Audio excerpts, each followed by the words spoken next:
Welcome to Kegels and Mocktails. You're the only one with a mocktail this time.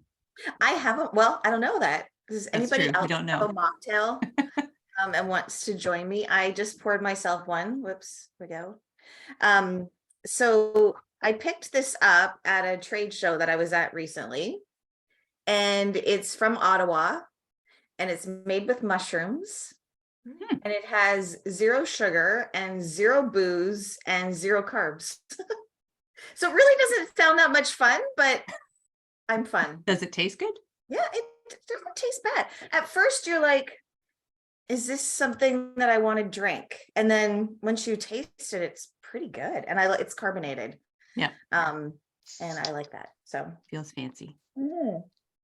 Nice. Yeah, good way to end the day. Oh, somebody else has Marie Jose has a mocktail as well. Oh, good. Thank goodness, because I do not want to be alone in the mocktail department. Okay, so I'll keep an eye on the waiting room, and I'll open the chat here. If anyone else wants to tell me about the mocktail they're drinking, that would be cool. And this is Kegels and Mocktails, and it's one of my favorite things to do with my friend Kim Vopni. Hi, Kim. My favorite thing too. And it's like, it's one of the reasons that this event is so cool. And we've been doing it on the last Thursday of every month for all of 2023 so far, is that you get to set the agenda. So please do find the chat and pop your questions in there. Kim and I have a couple things to update you on, but we spend most of the hour answering your questions, anything to do with vulva, vaginal, pelvic health. You can ask us anything. You can change your name on Zoom. You don't have to be shy. You can listen and see what other people ask and learn from that. It's anything goes. So, Yep. Yeah. So why don't you start, Kim? Well, I just let everybody else through the waiting room, and tell me what's new and what you've got going on this week. Well, I have had very fortunate to have a year full of travel. So I've been traveling a lot, and I'm leaving again on Monday for Bali, Indonesia. That's so cool. I'm so proud of you.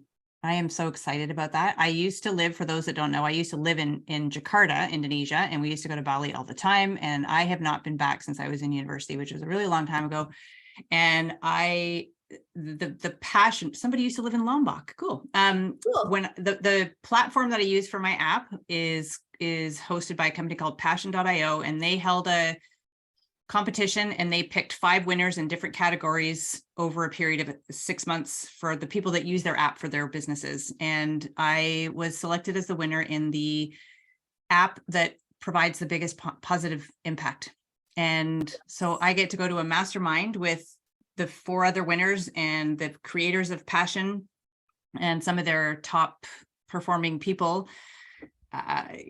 So it's 4 days mastermind, and then I decided to stay a little bit extra, because if you're going all that way, and I still have a few friends there, so I get to see them, and hopefully my husband will be joining me too. So I'm really excited about that. That's amazing. Yeah, so that's fun. So and good. So is it your app's birthday, or has it been 2 years? I can't remember. It's been about a year and a half, actually. Okay. So it was technically launched in January. I think it was January of 2022. Okay. Or maybe even December. I can't remember. I have to look back and see. So, but I didn't celebrate. I should celebrate the birthday. I haven't celebrated. We should have a birthday party for you. But there's a Mother's Day sale coming up. So Bon voyage. Yeah. So anybody who has been interested in my app, you can come and join my newsletter list, and you get a special offer through there for Mother's Day. Amazing. And it's like May 1st on Monday. Yep. Which means challenge time again. Challenge time again. The May challenge starts. And for anybody who's not been to Kegels and Mocktails before, tell us about the challenge. So the challenge is a 28-day pelvic floor. It's a whole body pelvic floor fitness program. Being told to do your Kegels is not effective. It's not enough. Like other muscles in our body, we don't just sit here and do this to strengthen our bicep. We need ranges of motion, we need different loads, we need dynamic movement, and the pelvic floor is the same. It's a group of muscles like the rest of our body. And arguably it manages a lot more than some of the other parts of our body. So it deserves a little bit of extra attention. So the routine, the program is a 10-minute workout every day. We release tension. That's one of the biggest, most overlooked part of improving pelvic health. And then we go through some up regulation with whole body movement. And then we end with some down regulation again, where we're stretching, when releasing tension and letting go. Because often when we're leaking urine or we have prolapse symptoms or even pain, we have muscles that are on high alert and they're kind of guarded. And that disrupts their capacity for power and doing all the jobs that it needs to. So we need to let that go so we can regain our power. So it's a super fun, engaging 10-minute a day program. You get it for 28 days. And there's been over 6,000 women that have gone through it since I've started doing those. Amazing. And usually by, like, some people within the first week, but usually it's around the 2-week mark where people are like, hey, I went for a run today and I didn't leak, or I slept through the night for the first time, or I just realized I've gone the whole day and I didn't even think about having to find a bathroom or looking for them. So some pretty cool changes happen. That's very cool. Yeah. And Kim always forgets this part, so I like to add it in. I mean, she is amazing. She's an incredible instructor. Her exercise videos are like A++.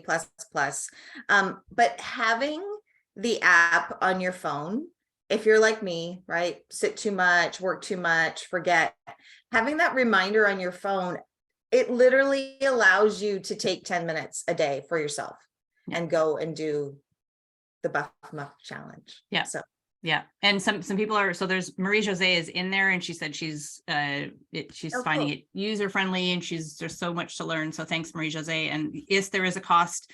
It's typically, well, we're playing around, typically $27 for 1 month, and you can do the challenge in that. But again, if you're on my newsletter list and you get into the Mother's Day, you will have a much more discounted offer than that. So I would highly recommend. And there's also for people that are like, I'm in, I want the whole year, there's even better discounts there. So I find more and more people are doing that because, in my opinion, the challenge is great.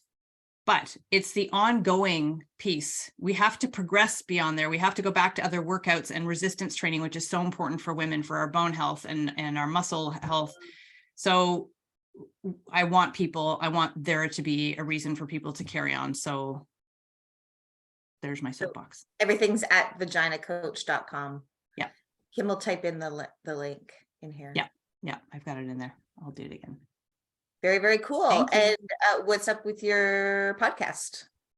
Podcast Between Two Lips I love doing the podcast. I love talking to interesting people who are also equally passionate about pelvic health. The most recent one I haven't uploaded this week's yet, but last week I interviewed a doctor who specializes in a very specific type of pelvic injury repair called a levator ani avulsion.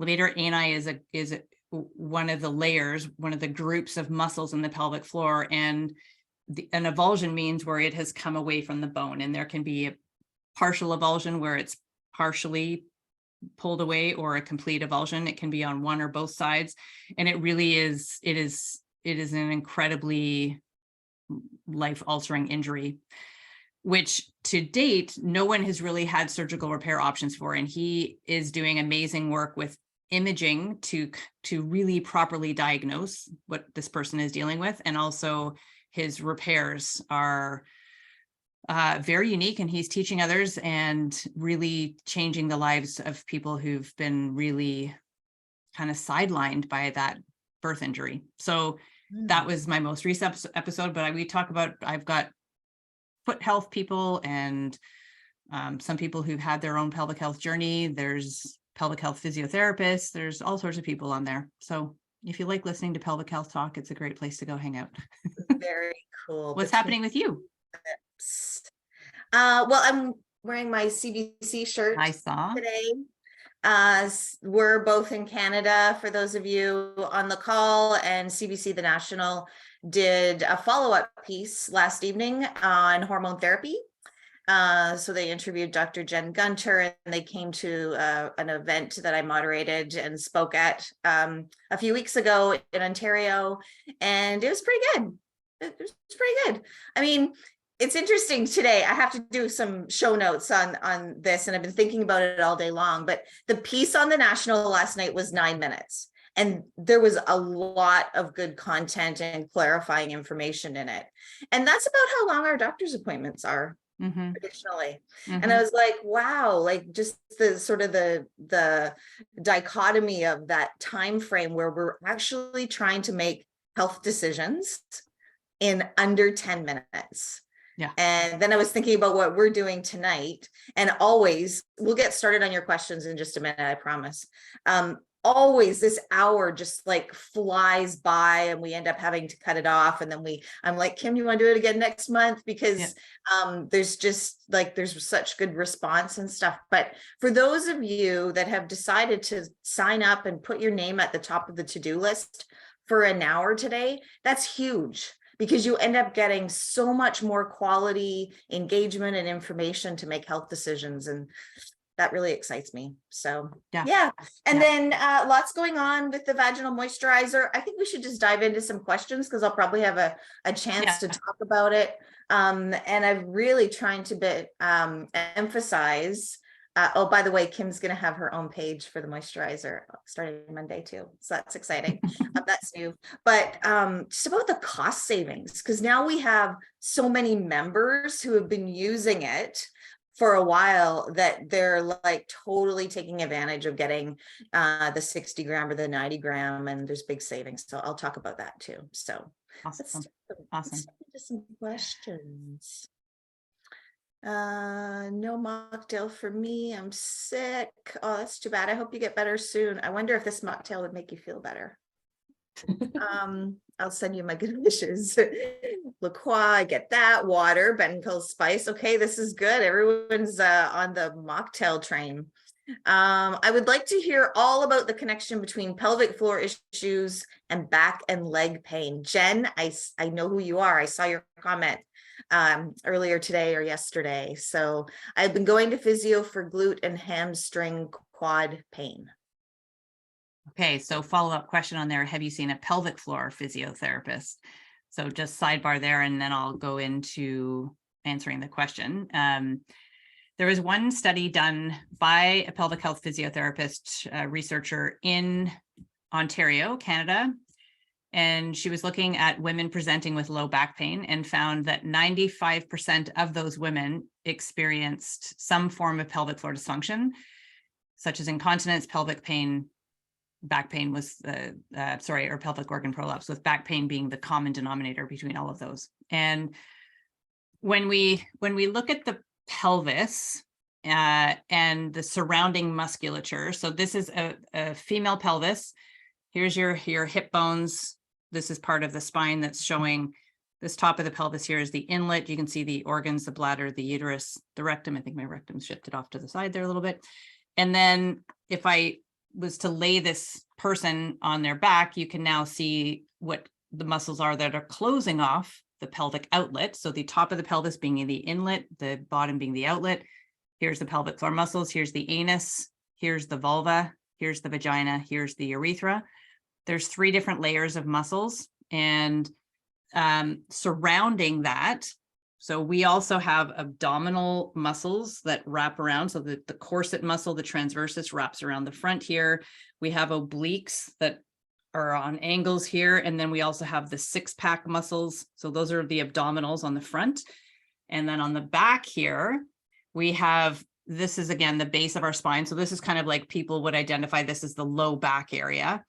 And in our pelvis, we have this triangular bone called the sacrum. And there's 2 joints here where it joins in with our hip bones. So these are your sacroiliac or SI joints. And then still traveling further down, we have our tailbone at the end there. So the pelvic floor attaches into the tailbone. If we have tension in this group of muscles that I've just identified as the pelvic floor, It can create pain in the tailbone. It can create pain in the SI joints. And when we've probably all experienced some tension in our neck where we might be hunched over for some sort of reason, and that we'll get achiness and pain. So anytime we have tension, we can restrict blood flow, circulation, and create overactivity, overuse, fatigue, and pain. So that could present in and around the pelvic floor, in and around the tailbone, into the SI joints. And then especially if that person is sitting or standing where there may be pressure on the tailbone, potentially translating up into the SI joints. But also, again, the transversus, the deep abdominals are running around, and we have some other muscles here called the multifidus, which are part of the core. They work with the pelvic floor. And we also have some fascia being like, if you've ever eaten a piece of meat and you see that white filmy stuff, that's fascia. We have it all around our body. There's something called the thoracolumbar fascia, which is lumbar here, thorax being up here, but that is influenced by the pelvic floor and also the position of our pelvis. And the other last thing I'll say is these are, let me tip it upside down here again. Here's our sits bones on the side. So if you were sitting down and you lift up one butt cheek and you pull the flesh of your butt cheek away, you should feel a bit of a bony point there. We have a sits bone on either side. And up in front of there, we have our hip sockets. So where our femur bone from our leg comes and joins up with the pelvis, we've got muscles there on the front, so the quadriceps, and then on the back of the muscle, or back of the femur, sorry, we would have the hamstring muscles. When we have tightness in the hamstrings, that can pull the pelvis into that posterior tilt, which again creates tension, or it could mean that we have pressure translating up. And sometimes quads, even though we think, okay, well, if my hamstrings are tight and pulling me, then my quadriceps must be stretched, but they can be stretched into a tight position as well and also create pain. So hamstring quad pain is often to do with hips and pelvic floor and tightness in the backside. But instead of just going to a regular physiotherapist and working on, potentially lengthening or strengthening exercises for those muscles, we need to come to the pelvis and the pelvic floor and see if there's tension that needs to be released there. It is so often the missing link to back pain is pelvic floor function. She replied, no, she hasn't been to a pelvic floor physio yet. Okay, that would be the number one thing I would recommend for you to do. Very for all of you here to do. Yeah, everybody just go. Class dismissed. Yeah. Sign up for the app, moisturize your vagina, go see a pelvic floor physiotherapist. Yeah, all done. Good luck with Jen.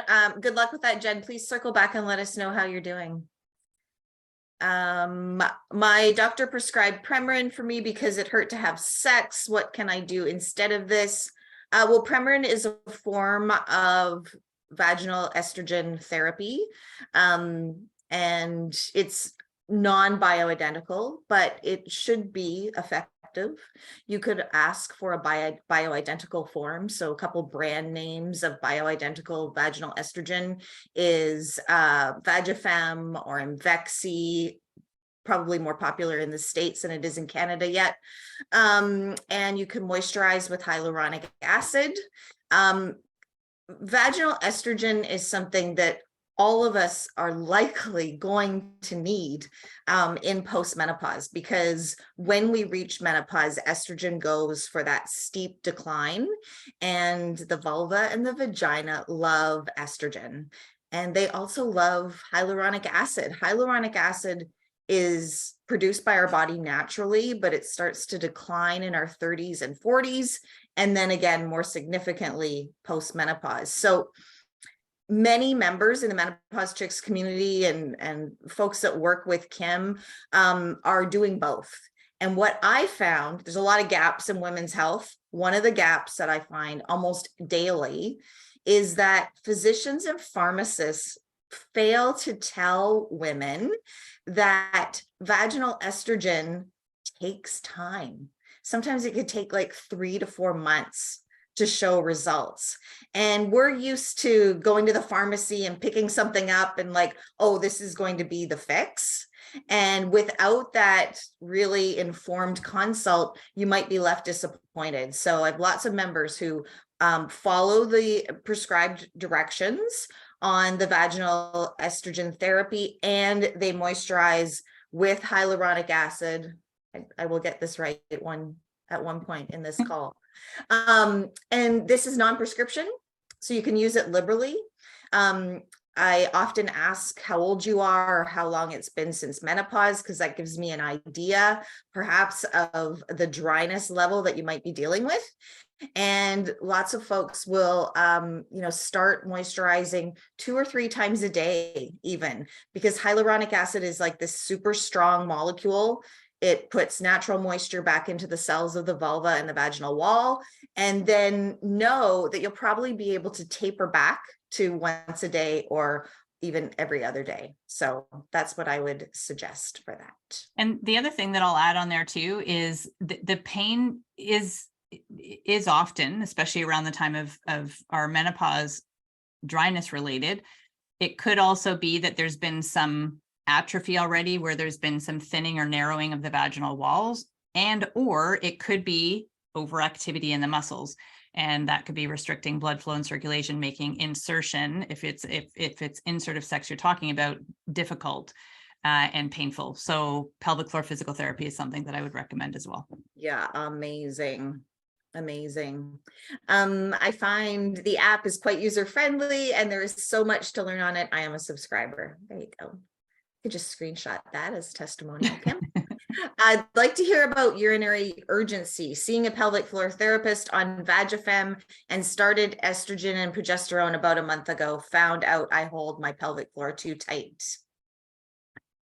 So when you have tightness, which I will say is very common, it's more common almost to have overactivity than it is to have underactivity. And it's also common to have an imbalance where one side might be more tense than the other. And when we have tension in that group of muscles, again, it can be a contributor to urgency. So there can be other contributors. It could be diet, could be like bladder irritants. It could be poor sleep. It could be stress. It could be triggers. It could be behaviors, but it could also be tightness. It could also be constipation. So there's lots of things that might be contributing to that urgency, including the dryness and the tissue changes that happen around the time of menopause. So genitourinary syndrome of menopause is the newest term that's used to kind of, it's like an umbrella term, and underneath there we have urgency, frequency, stress urinary incontinence, pelvic organ prolapse, painful sex, vaginal atrophy. There's a whole bunch of things under this one umbrella. And it can be from hormonal changes. It can be from muscle loss. So we lose muscle as we age, something called sarcopenia. It can be from even bone loss. So the bony scaffolding around our pelvis, the neck, the head of the femur neck is a very common place of bone loss, especially. So that can create challenge with the support and mechanisms in the pelvis. So Shirley and I talk a lot about having a healthcare team, and our family physician is one of those people, maybe a pharmacist, maybe a urogynecologist, pelvic floor physiotherapist, or physical therapist if you live in the United States, same thing, just slightly different name. I would check in with however many you have access to. Pelvic floor physio is usually number one, because they're spending more time than that 7 to 10 minutes we typically have with our family doctor. You get a much more thorough evaluation. They will be looking at the integrity of the tissue, but they will also be looking at the muscles, the reaction time, the position of the organs. Scar tissue is another thing that could be contributing to urgency. There's so many things. And if like vaginal estrogen or vaginal moisturizer could potentially help, but if it's not, we also want to look at what are some of the other things that might be contributing factors. Amazing. I'm sorry. I think the next question is from someone who's pregnant, and I've just misplaced it because I was talking to I've got somebody it else. here. You got it? Can you? Yeah. Take I'm it? 9 weeks pregnant within the last 10 years, had frequent UTIs, recently got diagnosed with interstitial cystitis, also called painful bladder syndrome, just as a sidebar. Pelvic floor dysfunction, now added constipation since pregnant. Which program would you recommend for me out of your program list? So in my membership, I do have a prenatal section. I will say that I actually used to have, like, that's where I started, was doing pregnancy work.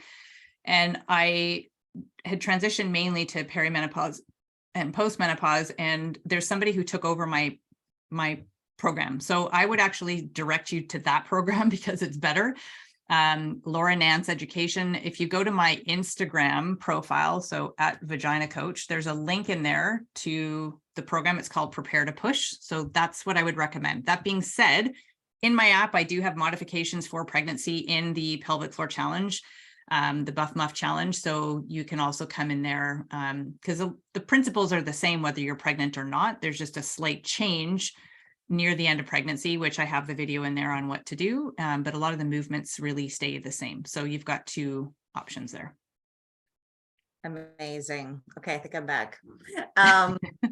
And we answered some of these questions. I think, is the app in US dollars? Yes.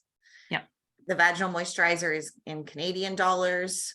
How do we get on your newsletter? Vaginacoach.com or menopausechicks.com for mine.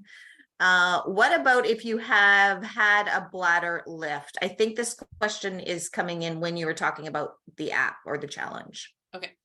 A bladder lift. So for incontinence, people may be offered, there's a couple of different there's a few different ways, but the most common are bladder lifts, which is a piece of mesh, they call it tape, which is used often to support the bladder neck and wrap around the urethra to provide support to prevent leaking. So that's the most common way.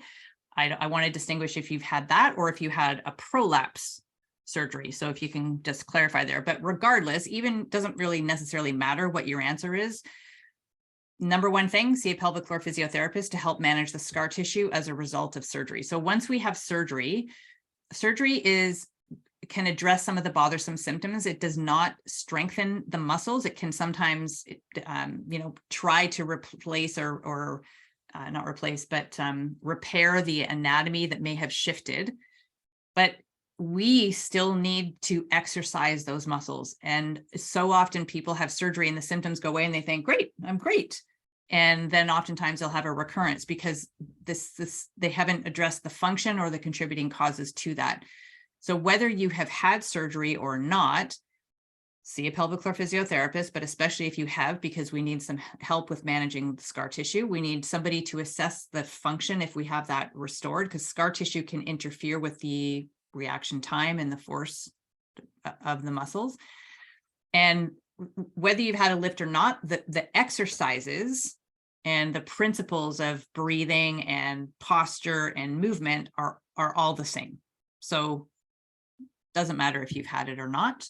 But I would say, especially if you've had surgery, come and join it, because we have to make sure we keep that group of muscles working well, or we could be faced with another surgery. I got a private message from someone who wants to know if the app will help with anterior vaginal wall and rectal prolapse. So prolapse, just I'll give people a visual here. I like to use a sweater. So here's, actually, hold on. Me and my props. So here's the inside that pelvis that I showed you. Here's our organs. And this is kind of textbook how they like to nestle. Here's the bladder. Here's the uterus. Here's the vagina. Here's the rectum. So this is how they sit. And then underneath here would be the pelvic floor muscles. In a prolapse, so an anterior wall prolapse is the front wall, the anterior wall of the vagina. There is a bulge created by the bladder. So the bladder is sort of shifting out of its optimal position, creating a bulge in that anterior wall. In the posterior wall, it's the rectum that is creating a bulge. And that can be called a rectocele or a posterior wall prolapse. This is called an anterior wall or a bladder prolapse, or a cystocele. So there's 3 different names. And then if it's the uterus that's coming down, that is a uterine prolapse. So in my opinion, one of the most effective exercise techniques for prolapse is called the hypopressive method. Hypo means low pressive pressure. So low pressure fitness is another term. I had a stage 2 uterine prolapse, and that's what reversed it for me. I did a lot of other things, but nothing else was moving it. It was improving pelvic floor function, but in terms of actually shifting the position, hypopresses is what did that. It's most effective for bladder and uterine prolapse, not so much for rectocele. So I've also had a stage 2 rectocele, and I lived with it for 9 years. I did everything and nothing changed. I did have surgery for that 2.5 years ago. So my approach to people with prolapse is usually starting with a challenge first. So getting the connection with posture and breath and optimal pelvic floor function in a whole body approach. Then we layer in hypopressives, and the combination of the two. So that's my daily pelvic floor practice, is a hypopressive routine of about 18 to 20 minutes, and pelvic floor usually brought into my workout. So today I did a chest workout, and I incorporated my pelvic floor into that with a few different, a few isolated pelvic floor contraction and relaxations at the end when I was doing my, when I wasn't lifting any weight anymore.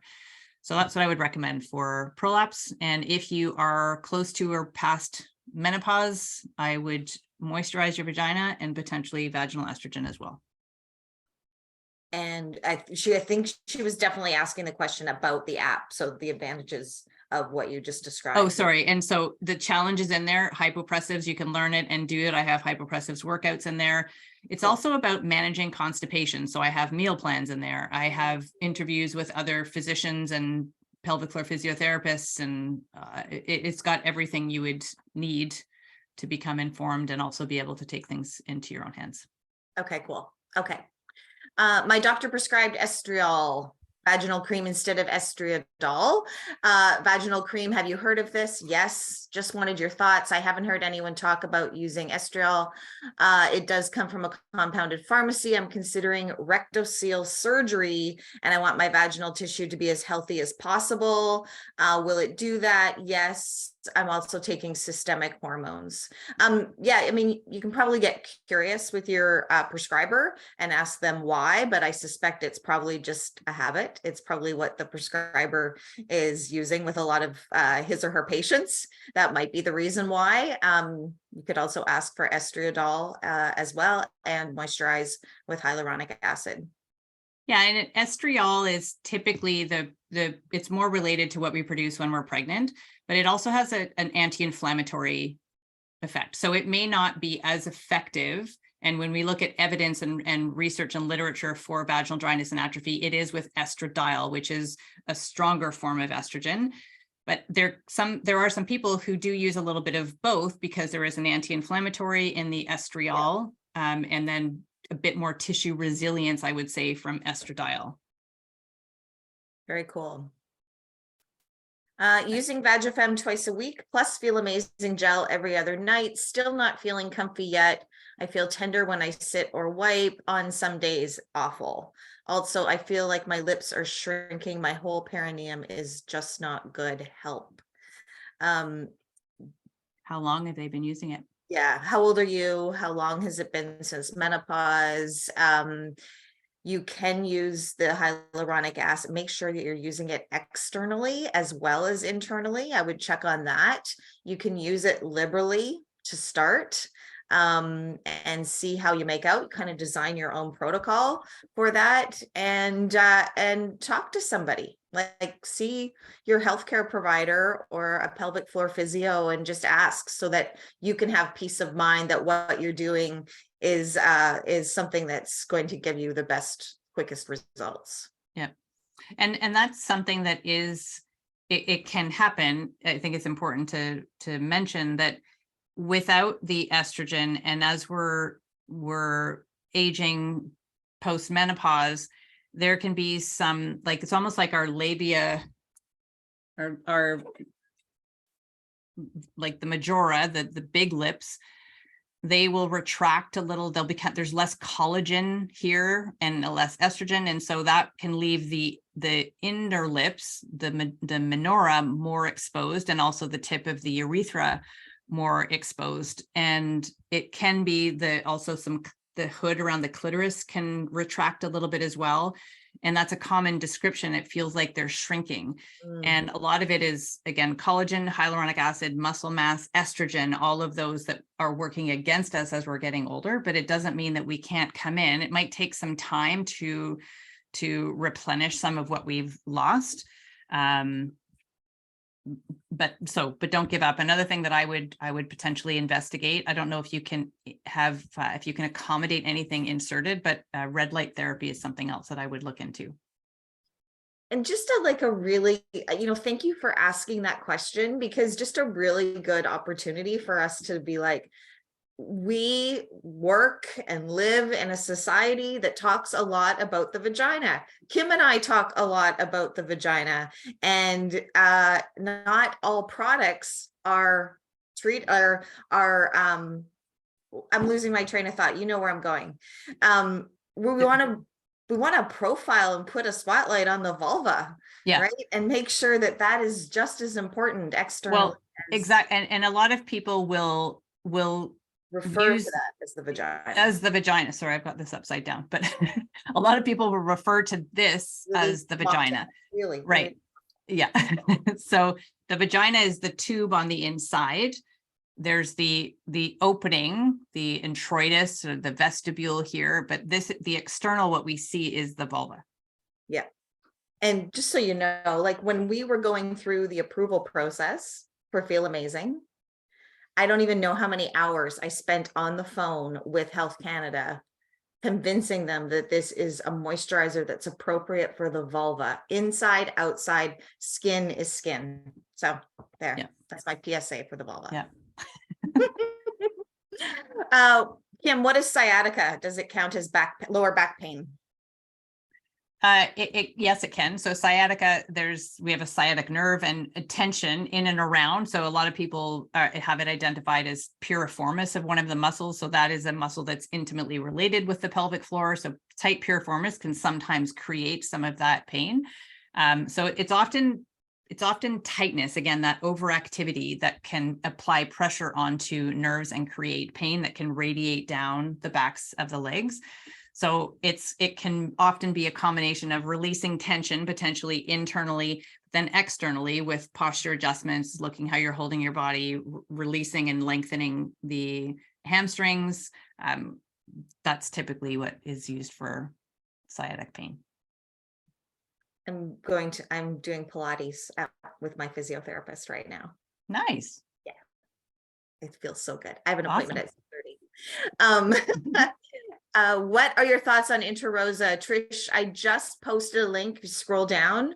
I did an interview with Dr. Kelsey Mills, who is a gynecologist in Victoria, BC, just in November. So Interosa is a brand name for DHEA or progesterone, as you've noted, and Vagifem is a brand name for estrogen, vaginal therapy.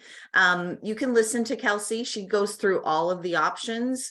It's probably a personal choice. It's probably, again, what your physician is most familiar with. And, all hormone therapy is an individualized protocol. So it's what's going to be best for you, what's going to make sure that all of us are compliant with the protocol that we adopt, all of those things. So yeah. Do you have anything else to say about DHEA? Yeah, I would just say that there are some people who it doesn't always necessarily have to be a versus. So Vagifem is estrogen, Interosa is non-hormonal DHEA, which helps with the conversion of estrogen and testosterone. And sometimes people use both. Right. So it's as Shirley said, it's an individual approach with your practitioner to decide. Some people start with DHEA, or if people have, there's lots of lingering fears around estrogen. So if people have either a contraindication, they're vaginal estrogen in your vagina, it's all good. Yeah, there is zero link to any cancer, zero link to any adverse events, zero link to any heart disease. It's specific to the vagina, and there are even there are people who have had histories of breast cancer who still use, now this is again under the guidance of their physician. I'm not saying that this is appropriate for everybody, but with people who are trained and knowledgeable in hormone therapy and the latest research, you can come up with what's best for you based on your body and your anatomy and your health history and what have you. But there are some people who use both. So I like both. There's another DHEA product that I like called Vulva from Dr. Anna Kabeka. It's only available in the United States. And I use Vagifem personally, and I also use vaginal moisturizer, and I also use Vulva. So the other new thing that came to Canada, so Interosa is new to Canada last November.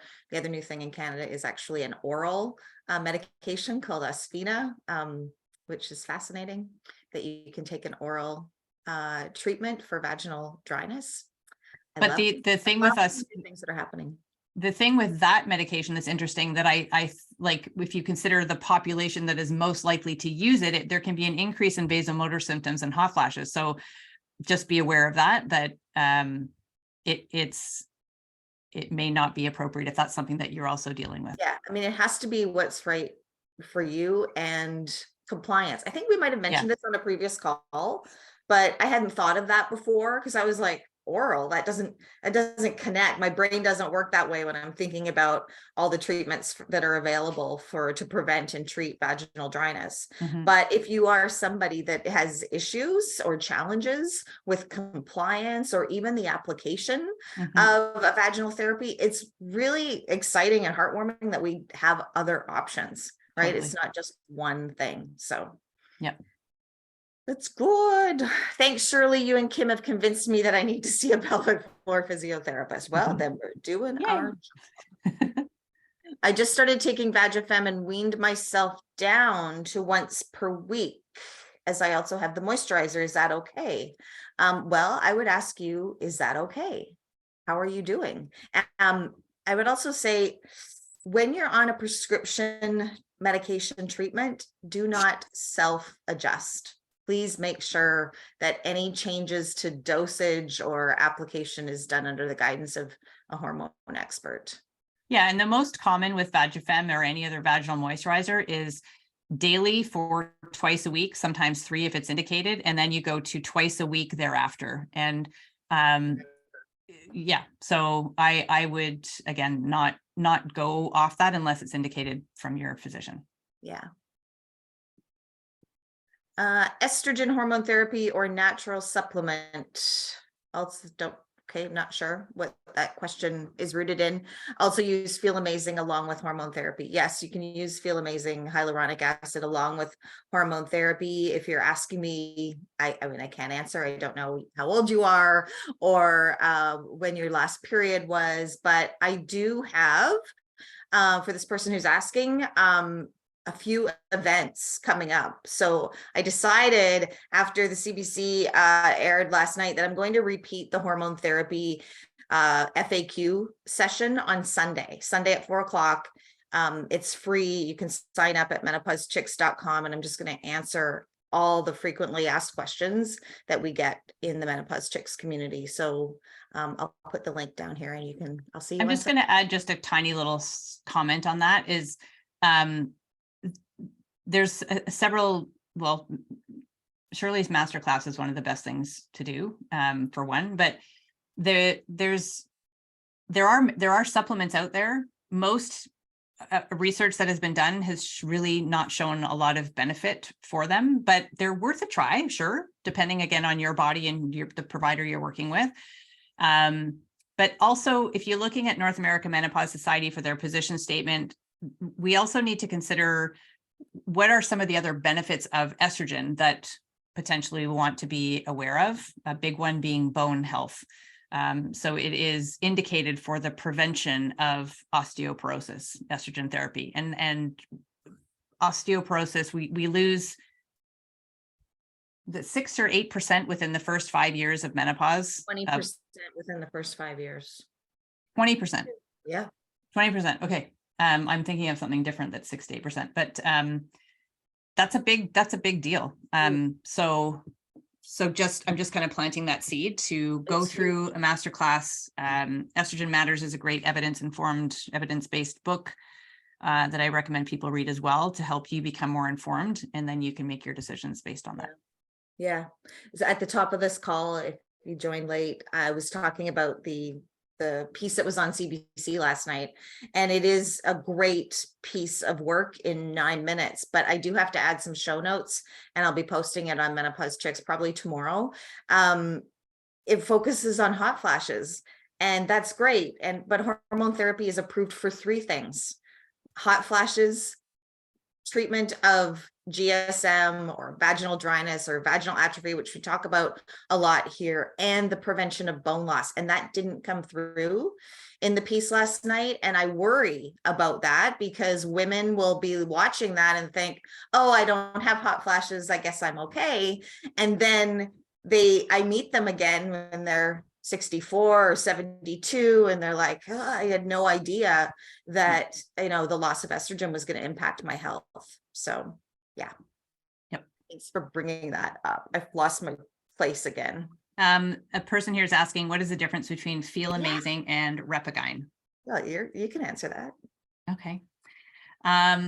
Repagyne is a little ovule. I actually have some right here, and they're inserted. So you get a little package like this, and it's a little ovule. It is hyaluronic acid, looks like this, and you insert it. And that's that. Here's my personal, and I'm not saying this because Shirley is my friend and I use Feel Amazing. I've used both. Repagyne kind of has like a lumpy bit of discharge the next day. It's a little, I didn't love that. It's easy to use. Waxy, yep. But also you're not getting the benefits around the vulva tissues. So clitoris to anus externally and internally is where we can benefit from hyaluronic acid. And this is limited to just an internal insertion. So I prefer the freedom I have with the Feel Amazing to apply it anywhere and everywhere. Love it.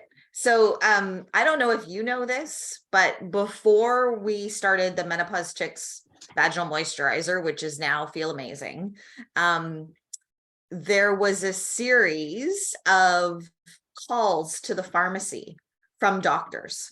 So women had been using like suppository type moisturizer that is encased in wax, and then like repeatedly having this discharge, which doctors didn't know what it was, women didn't know what it was, and they finally figured it out. It was unmelted wax, because it's supposed to dissolve upon the heat of your body, but it generally doesn't, which kind of makes it messy and not that great.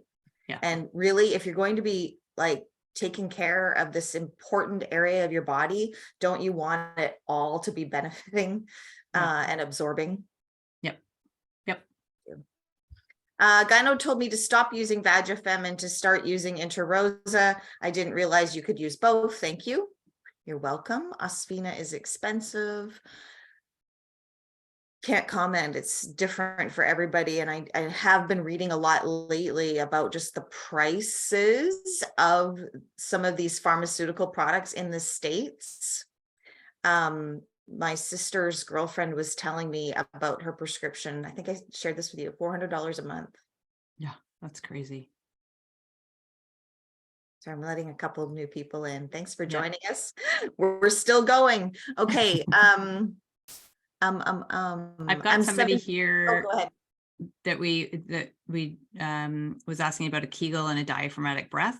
Okay. So the question is, when doing a Kegel, diaphragmatic breathing is crucial in order to benefit, correct? Is releasing the Kegel as compulsory as most women are too tense? Great question. So yes, in a Kegel is a voluntary contract and lift and let go of the pelvic floor muscle. So there's a range of motion the pelvic floor muscles go through, just like my arm has a range of motion here. And if I'm doing Kegels, the diaphragm up here, when we take a breath in, the diaphragm flattens, and the response of the pelvic floor is to lengthen.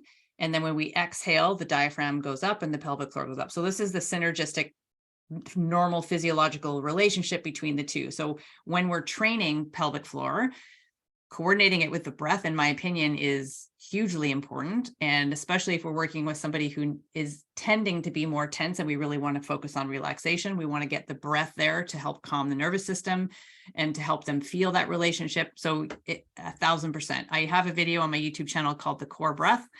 I'll type the name in, Core Breath. Just go to Google, to YouTube and type that in, you'll find it, where I walk through breathing and pelvic floor or Kegels. I have a private message too, just about outsourcing your Kegels. I love that they use the word outsourcing. So no, they didn't. That's my interpretation. Okay. About external stimulation for Kegels from various products. Got it. Okay. So I actually just wrote a blog on electrical stimulation. So e-stim, or electrical stimulation, is something that is used in therapy for pelvic floor for various reasons. It could be for urgency, overactivity, could be for Kegel practice. There isn't really a ton of evidence to support the effectiveness, to be honest. And I also, as I say in my article, it's a tool. It wouldn't be what I would invest in first. So if you have money to invest in a device of some kind and you have access geographically to a pelvic floor physiotherapist, put your money there first, because they will give you an incredible understanding of your body and your musculature, and if a device would be beneficial for you. Because some people just go, they look, and it's marketing, right? We look and we want, I use marketing, we all use marketing because we want to try to get people to get the help that they need. But having an understanding of what your pelvic floor needs is the first step. And sometimes we pay money to these devices and then we think they don't work. It's not necessarily that. It could be user error, meaning we don't know how to contract and relax our pelvic floor yet. It could be that it's not the right device or therapy for, it could be that I'm actually overactive and I have bladder urgency from behaviors and from diet. So a device isn't necessarily going to come in there. So I absolutely believe and am grateful for all of the tools that we have, but invest in a pelvic floor physio first and then decide if a device will be appropriate for you. Good answer. We have a number of questions about how to find a pelvic floor physiotherapist or a physical therapist. I always actually just go to Google and put in pelvic floor physical therapy or physiotherapy and the closest major city to where you are. That's always where I start. There are some directories. They're not comprehensive, meaning not every single therapist is going to be listed there. You can go to the Canadian Physiotherapy Association or the American Physical Therapy Association and look under women's health. Pelvicguru.com has a directory. Pelvichealthsolutions.ca has a directory. But again, I always typically go to Google first because not everybody is listed on those other directories. Yeah, I like Esther's answer too, because it is something that you are going to physically go to for treatment. Although some physiotherapists do offer virtual consults, is ask at a regular physiotherapy office. If they don't have someone on staff, they're likely to know someone in the neighborhood. So that's always a good place to start too. Yeah.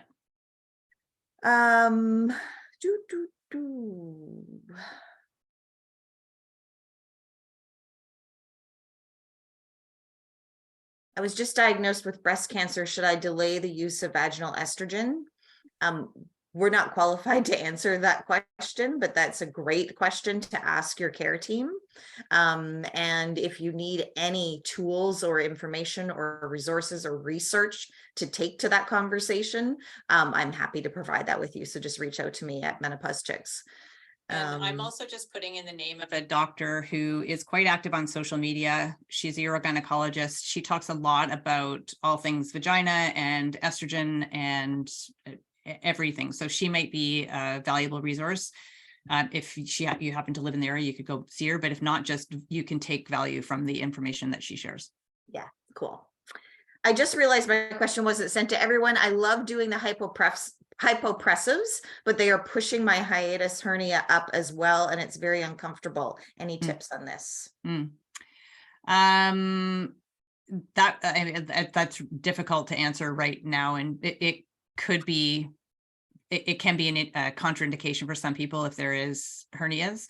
The poses themselves can be beneficial, but really the magic in that, if I'm not sure what you're trying to address, like if you have prolapse or incontinence, or if you're just doing it from a posture perspective, but the poses themselves have benefit. It's the apnea that really truly is the magic, but I would be curious to try a bunch of different positions to see if there are some that make that less uncomfortable and make the practice more accessible for you. So for those that don't know it, hypopressives involves a breath hold, and during that breath hold, the ribs expand and it creates a change in pressure, which means the abdominal wall sort of moves inwards and upwards.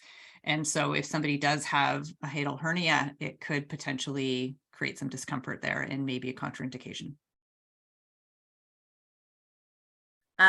Random question, but people complained of dried nose and nostrils.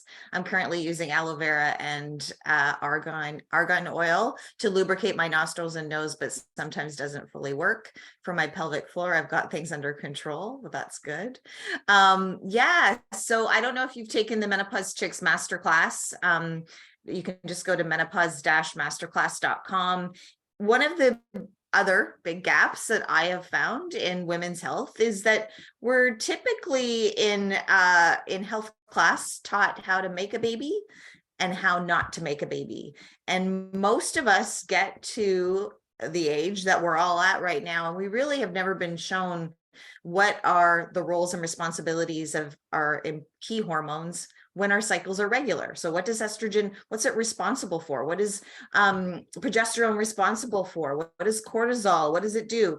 And so estrogen, quickly, is our juicy hormone.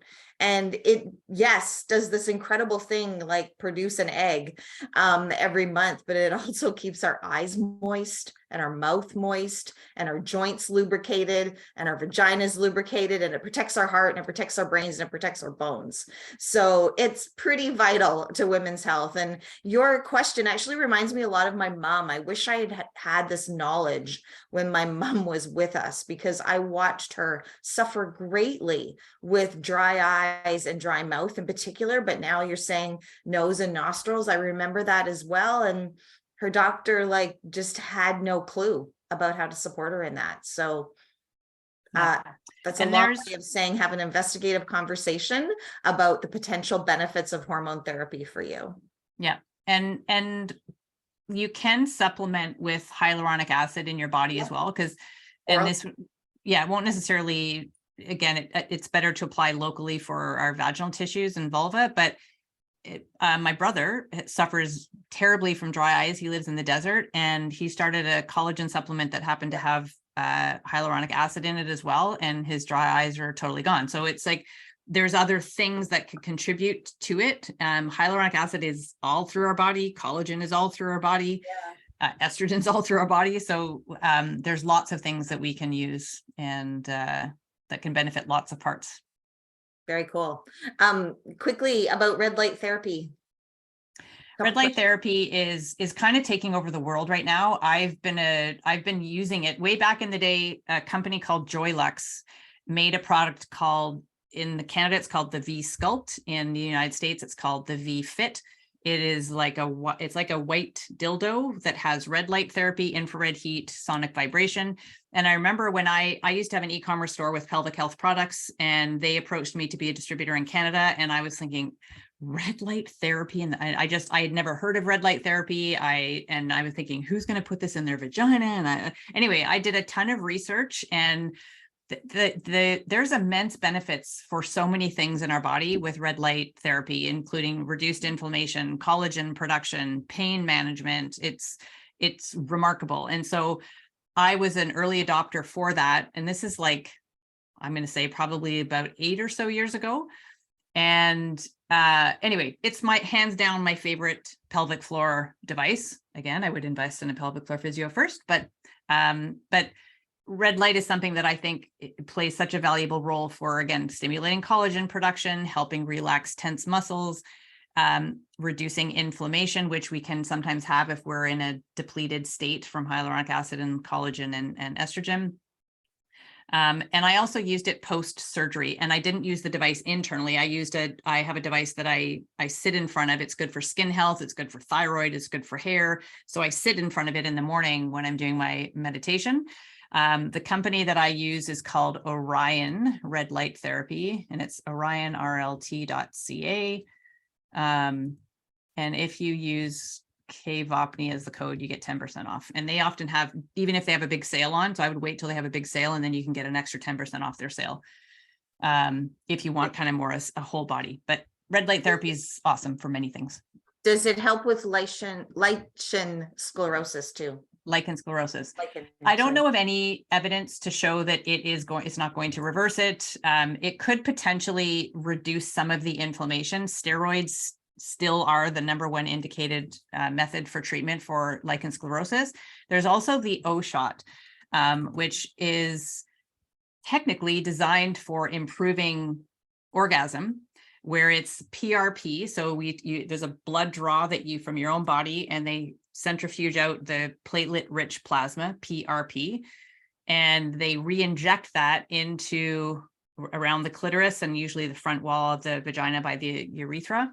And it can heighten sensitivity and increase orgasmic capacity and orgasm intensity.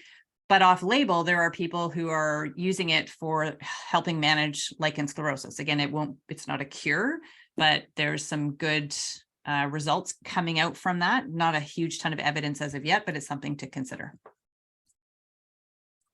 Okay, sorry. I've been answering questions here on the side.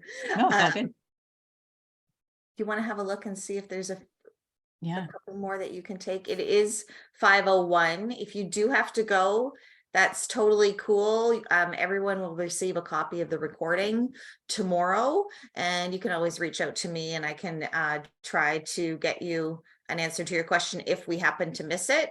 I'm trying to address multiple questions here. So somebody's asking about shipping for Feel Amazing. It is in Canadian dollars. And shipping is free in Canada when you spend $65 or more. That's a price point that Shopify sets at the Pure Store. But as I said at the top, I've really been focused lately because we do have so many members who've been using it for a while that don't miss the savings, but and order the 60 gram or the 90 gram. So when you order the 60 grams of the Feel Amazing moisturizer, you're actually saving $21 in product, which is about half, right? And when you order the 90 grams, you save $46 compared to if you ordered it 3 times. That's huge. And it's less plastic and it's less shipping and it's good for the environment. So all of that is amazing. So yeah, shipping's free in Canada on orders 65 or over. It's free to the US on orders $150 or more. And it's free internationally when you spend $300 Canadian or more. So you could easily group your order with a couple of friends and get free shipping. And somebody else was asking if there's an applicator, and the answer is no. We want you to apply with your finger, which guarantees that you will use it internally and externally, as Kim says, from the clitoris to the anus, like just moisturize. But if you do need an applicator, we can send you one, and there's a little place online where you can add that. I found one session here, or one comment. Somebody said they did 10 sessions on the Emsella chair. So this is, some people call it the Kegel throne. It's a chair that you sit on fully clothed. And she said it did not make a difference and may even have had a negative impact. Would that be related to the overstimulated pelvic floor you've mentioned? Very possibly. It's an outsource. It's an expensive outsource. It's not a lifelong thing. It's something you would need to do. And I believe that if we have the capacity to contract and relax our muscles on our own, so we don't have a limitation from nerve damage or mobility issues, or anything else that would be getting in the way of our capacity, that we should be doing the work. And I've heard so many people who've not had the success they were hoping for and promised from the Emsella chair. I'm not going to say that there isn't a place for it for some people. It could potentially provide some value, but it is not where I would go first.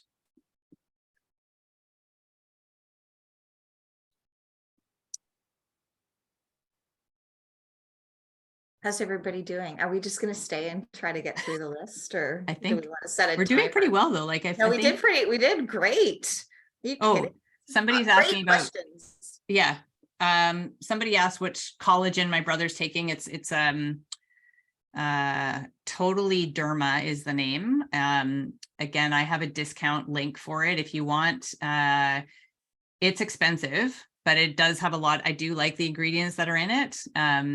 So if you want to send me a message, kim@vaginacoach.com, and I can send you the discount link if it's something that you want to try. I'd be happy to give it to you. Pessaries for bladder prolapse. I'm not sure what the question is. It just says pessaries for bladder prolapse. I'm not sure if you're asking if you should use a pessary, or if there are specific pessaries for bladder prolapse. If you want to if you're still here, if you want to type in what more specifics about what your question is. I'll read this one. Kim's Buff Muff is amazing. I had amazing results and still benefiting from it a year later. Yay. Thank you, Julie, for sharing that. Yeah, And yeah. I also I want to say congrats, but also good for you for doing the work. Like that it takes consistent effort, and I applaud you for sticking with it a year later, because some people come in, they do it and they do the challenge and they notice results and then they stop. And then I have so many screenshots of comments from people who are like, I did it, but I didn't keep up with the exercises. Now I'm back and I'm doing it again. And I welcome you back. Were those from me? But consistency is so great. So Consistency and compliance. Yeah. So I celebrate you, because that's awesome. You've done the work and you've been consistent with it. Amazing. Well, thank you, everybody. As we said, we love to do this hour of Q&A where you get to set the agenda. Please do visit us at vaginacoach.com, menopausechicks.com, or the Menopause Chicks private community on Facebook. It's May, just around the corner, so make sure you signed up. You're registered for Kim's challenge, which starts on Monday. I've got some exciting announcements that I'm going to be making in the community on Monday. Lots of new education coming your way. So yeah, Awesome. 2023. Awesome. And you, my friend, when do you fly? I leave on Monday. Okay. Wow. Well, yeah. Safe travels. Hopefully you'll be on social media and we can watch your adventures. Yeah, I'll share. Bali. And again, congratulations. Awesome. Very cool. Okay. Bye, everybody. Thank you for everybody. joining us. Thank you. Thanks, Shirley. Bye.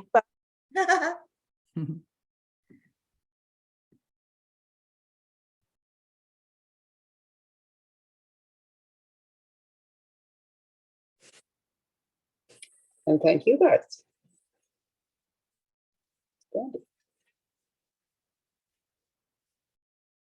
Jen, if you're still here, I just answered you. Yes, you can use it for the anus.